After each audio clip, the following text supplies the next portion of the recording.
Any Porsche that's got a turbo badge on the rump is a very special car, and the 911 Turbo is going to be no different. Today we're at the Bend Motorsport Park. I've never driven this circuit before. I haven't driven the Turbo. I have driven the Turbo S. I've been looking forward to driving this. We're going to hit the track, do some laps out there and find out just how capable this car really is.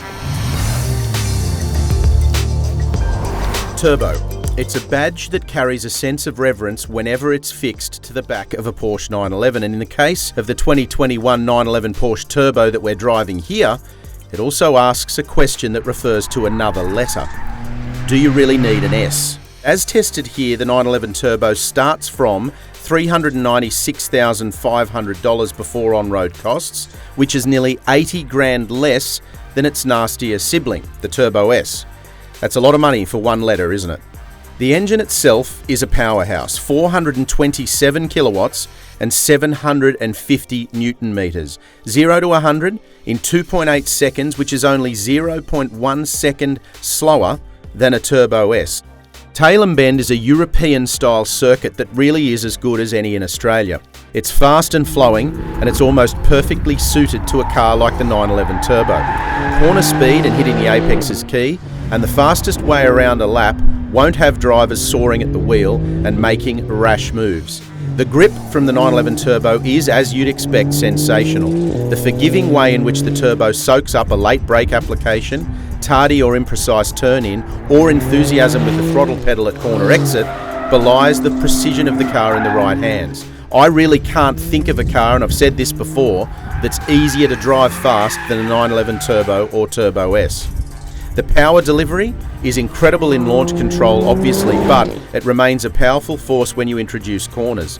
The flat six surges hard, and it continues to roar to redline all the time, every time, lap after lap.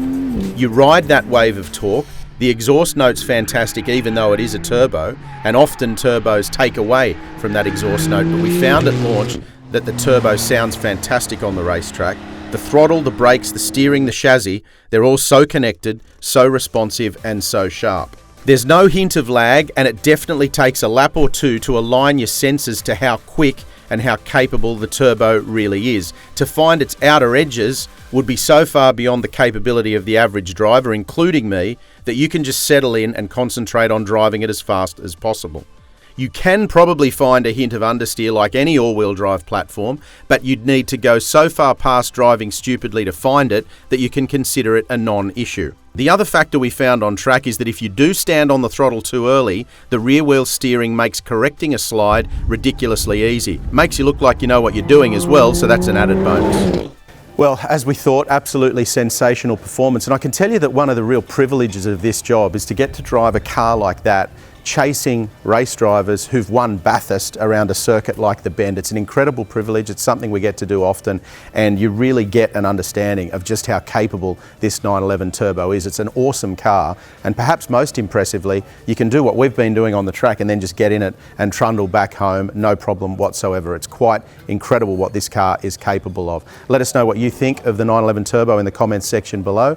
Don't forget to hit like if you've enjoyed the video. Click on subscribe so you keep up to date with all of our latest content. And of course, the full review of the new 911 Turbo is at CarAdvice.com.